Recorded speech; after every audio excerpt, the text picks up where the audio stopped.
రాష్ట్ర ఎన్నికల పార్టీ ఆదేశానుసారం తాండూరు మున్సిపల్ కార్యాలయంలో మున్సిపల్ కమిషనర్ గారు ఆల్ పార్టీ మీటింగ్ పెట్టడం జరిగింది.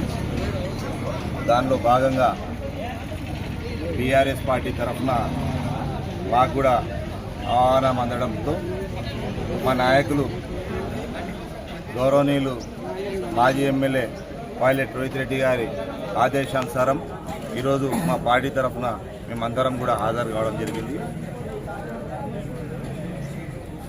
ఈరోజు మనము మున్సిపల్ అధికారులు ఏదైతే ఓటర్ లిస్ట్ని తప్పుల తడకగా మార్చిండ్రో అన్ని విషయాలు కూడా మా నాయకులందరూ కూడా కమిషనర్ గారి దృష్టికి తీసుకుపోవడం జరిగింది. ముఖ్యంగా దీనికి కారణం ఏంటంటే ఓటర్ లిస్టు ఫైనల్ ఇప్పుడు ఏదైతే వీళ్ళు ప్రిపేర్ చేసిండ్రో దాన్ని ఏ పార్టీ అధ్యక్షులకు కానీ ఆ పార్టీకి సంబంధించిన వాళ్ళకు కానీ ఇవ్వకపోవడం ముఖ్యంగా మేజర్గా మిస్టేక్ జరిగింది. ఎందుకంటే ఓటర్ లిస్ట్ అనేది ప్రతి పార్టీకి ఇవ్వాల్సిన అవసరం ఉంటుంది.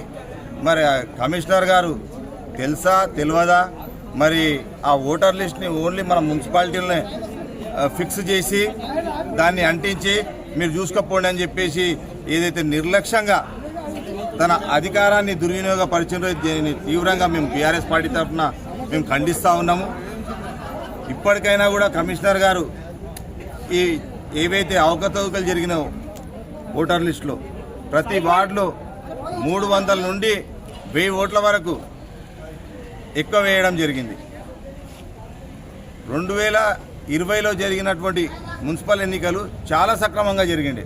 ఆ రోజు బీఆర్ఎస్ పార్టీ అధికారంలో ఉండే ఇక్కడ ఉన్నటువంటి అప్పటి స్థానిక ఎమ్మెల్యే పైలట్ రోహిత్ రెడ్డి గారు ఈ మున్సిపాలిటీని 31 వార్డుల నుండి 36 వార్డులకు పెంచుకుంటూ నోటిఫై చేయించి మరి అన్ని వార్డులకు కూడా బౌండరీస్ ఫిక్స్ చేయించి ఒక స్కెచ్ మ్యాప్ వేయించడం జరిగింది.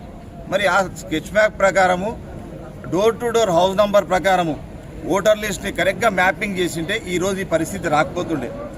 ఈ అధికారుల నిర్లక్ష్యం వల్ల ఈ అధికార పార్టీ వాళ్ళు ఏదైతే ఈ ఓట్లన్నింటినీ కూడా దొంగ ఓట్లని వేయించుకొని మరి వాళ్ళు తిరిగి మున్సిపాలిటీని కైవాసం చేసుకోవాలని చెప్పేసి ఓ దురాలోచనతో ఏదైతే వాళ్ళు ప్రవర్తిస్తూ ఉన్నారో ఆ విషయాన్ని ప్రజలందరూ కూడా గమనిస్తూ ఉన్నారు. కాబట్టి దయచేసి ఇప్పటికైనా కూడా అధికారులు ఏకపక్షంగా నిర్ణయాలు తీసుకోకుండా ప్రతిపక్షాలన్నింటినీ కూడా కన్సిడర్ చేస్తూ వాళ్ళ అభిప్రాయాలను తీసుకొని ఇప్పటికైనా కూడా మించిపోయింది ఏం లేదు.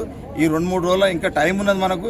ఈ టైం లోపల ఏదైతే ఓటర్ లిస్టులో జరిగినటువంటి అవకతవకలు అక్రమాలన్నింటినీ కూడా సరిదిద్దాల్సిన బాధ్యత మన మున్సిపల్ అధికారుల పైన ఉంది. కాబట్టి వాళ్ళు ఆ నిర్ణయం చేస్తారు, ఆ విధంగా వాళ్ళు నిర్ణయం తీసుకుంటారని చెప్పేసి మేము ఆశిస్తున్నాం.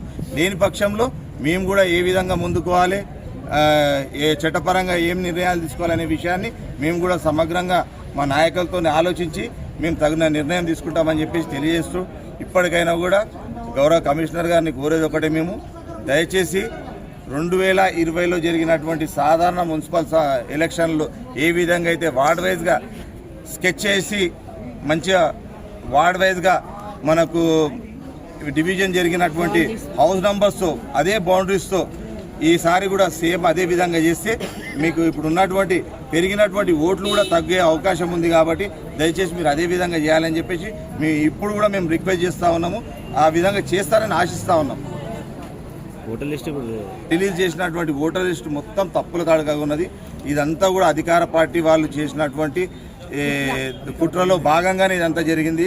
దయచేసి కమిషనర్ గారు ఏ పార్టీకి ఒత్తాసు పలకుండా ఖచ్చితంగా ప్రజలకు మేలు జరిగే విధంగా రేపు వచ్చే ఎలక్షన్లో ప్రజలకు మేలు జరిగే విధంగా ఈ తప్పుల తడకల్ని అన్నింటినీ కూడా సవరించి అధికార పార్టీ వాళ్ళు పెడుతున్నటువంటి ఏదైతే ఇబ్బందులు ఉన్నాయో అన్నింటినీ కూడా మీరు తట్టుకొని మీకు ఎందుకంటే మీకు